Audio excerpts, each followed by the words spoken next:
دا زمونږ د کښتو اډه ده، انا د دې خپلو کښتو هغه درښیمه، دا موږ په څه حساب باندې راولو، څنګه یې جوړوو. داسې ټوله دا راغټه اډه ده. اوس دا بنیادي طور درښیم. دا ګوره روغ روغ ولاړې دي. دا راځي د ګډاني کې کوم جازونه کټ کېږي، دا غټ جازونه کباړې کېږي. دا د هغو د سیفټۍ دپاره دي چې کله جاز په سمندر کې ورته مسله وشي، غرق کېږي، ډوبېږي، نو په دې کې چې هغه جاز کوم معامله ده هغه دې ته ښيي چې دا یې ګیټ دی، نو په دې کې بیا دوی ځان را خلاصوي. بلکل د واټر پروفي. موږ دې بیا د چتونه وتونه کټ کړو، چتونه هم درښیم. دا یې ګیټ دی، بند دی. دا چا راوستي دي جوړولو کټ کولو له، دا به جوړوي. دا به ته دې سایډ نه در وښودی. دا نیغ چې ښکاري دې کې ډریور ولاړ. دا د لرګي ده، 10-15 کاله چې دلته دا حال یې دی. د سمندر تر خوب وته لرګي د ټینګي نه وي، لکه دا ولاړې چې دا هم لرګي نه جوړېږي. دې لرګي والا کې دا خوبي ده، وګورئ دا سر یې تیره غونته کې دی، دا سپیډ ډېر وي اوبو کې. چپې چې کومې دي که نه موږ ته ورم یې وکټ کوي. دا جلونه والا دي، یو ټونینګ چې کوي غټ میان چې په ټونینګ نیسي، هغو دپاره دا کښتۍ جوړېږي. دا هم لرګي والا ده، رنګ روغنې ګوښو کړه، څومره ښایسته ښکاري.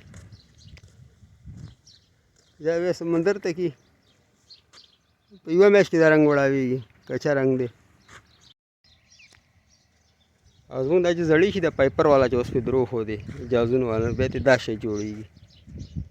دا وګوره داسې غرقه شوې ده، خو د دې عمر ډېر سیوا. دا سنګل باډي ده. زما خپله کښتۍ چې دا هغه ډبله ده، هم درښیم. دې کې ګوره دا پوم لګېدی دی، مطلب دا چې سوری شي اخوا دېخوا شي که نه، نو دا اوبو کې ډوبېږي نه، دې پوم په وجه. دا وګورئ دا پوم دی دې کې، دا دیوالونه چې دا کوم ښکاري دا پیړ پیړ دا ټول د پوم نه ډک دي.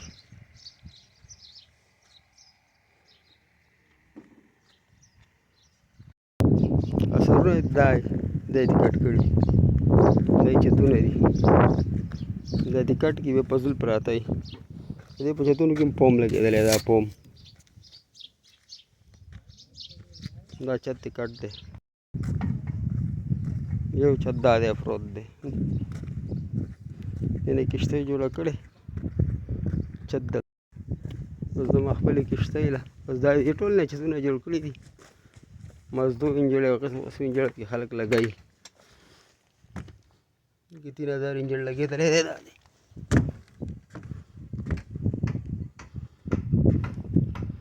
دا ټولې جوړې شوي. دا لرګي پکې موږ دې دپاره لګوو چې سمندر کې تیز ورم وي که نه، دا کښتۍ جړقېږي، داسې داسې کېږي. چې موږ دلته سټیل ولګوو، سټیل ته موږ لاس کوو چې موږ د کښتۍ کې ځو راځو، نو موږ دا لرګي داسې نیسو. دا لرګي هم داسې نیولي ځو راځو، کښتۍ ډېرې زیاتې خوځېږي. نو دا چې دی دا زیګ زیګ دی، په ده باندې لاس نه ښویېږي. چې سټیل ولګوو نو سټیل نه لاس وځي، هغه لوند دی د سمندر کې نمي، نو بس بیا به ډایرکټ سمندر ته ولېږي. په دې وجه موږ سټیل نه لګوو. دا زما په کښتۍ کې کار شروع دی، دا زوړ فرش ورته لرې کړو، دا ده اوس یې درښیم. نو بیا پکې داسې دا خو بهرحال ډېره زړه کښتۍ ده، دا زما ده. دا یې څوم چت دی چې بدل شو، دا یې ته موږ ډیګ ویو. دا زاړه لرګي دا هم ترې لرې کړه، او اوس پکې دا ولګول. 5مه ورځ دا ټکه ټوکه هم خېږي. بیا ته موږ دا شی نه جوړ کړو. دا دا زما ده چې دا ډبله باډي ده، دا سنګله ده، دا ډبله ده. اندازې ته وګورئ، نو ماشاءالله لکه دا نور کښتو پسې وړه ده، خو دا ډبله مضبوطه باډي ته وایي. څنګه چل دی جناب؟ شروع دی اچول ده لکه ما لږه دې خلکو له معلومات ورکول. مرغۍ ناستې دي. دا زمونږ نوې ناکوه او پراټو والا ترخي وکړه، دا کښته یې اغوستې ده. دا زمونږ نوې کښته ډریور دلته ناکوه وایي. دا انجن دی، دا د لرګو بور په ورځي دا شی نوی نه پاچلي دي، لږ لږ ښکاري.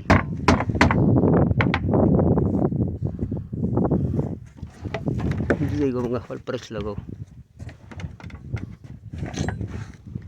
دې نه لږ تپوسونه وکړم دې ملګري نه، دا هم ډېر وخت نه کښته یې چلوي. دا هره لږه رکاو کوي، څه تپوس هم نه کومه. اول راته وایي په کلي کې د کوم ځای؟ په ثوابۍ کې د کوم ځای؟ شاه منصور. او ماشاءالله څونه وخت نه شکار کې؟ تقریبا 2016. کومې سختې تنګې دې پکې لیدلي سمندر کې هواګانو ګیر کړی؟ ډېرې رښتیا هواګانې، طوفانونه، لاړې. او لاړې خو نقصان ته وایي چې کله لاړ شي سړی ښکار ونشي ته لاړه وایي. کار هم د خیره کړی. دا ورته یې کله توبه ایستله چې یاره دې ځل وځم بیا نه راځم. نه الحمدلله دا خو تېرې نه شي. هغې سړی سخت طوفان ګیر کې ویل چې دا لاړ شم بیا نه هغه راځم. خو ګنټه 2 3 4 دا سخت وي، بیا الله پاک راحته کړي. بالکل بیا روغ جوړ سړی راوځي، خو لکه کله کله سړی وایي چې یاره دې ځل ژوندی ووتم بیا نه راځم. ما زه 2 ځل دا کار شوی دی، ویل چې یاره دې ځل لاړم بیا نه راځم.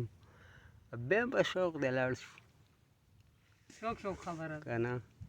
دا زما ملګری دی. صحیح شو مړه به دغه ویډیو ډېره ده، اوس خپل کار وکړو.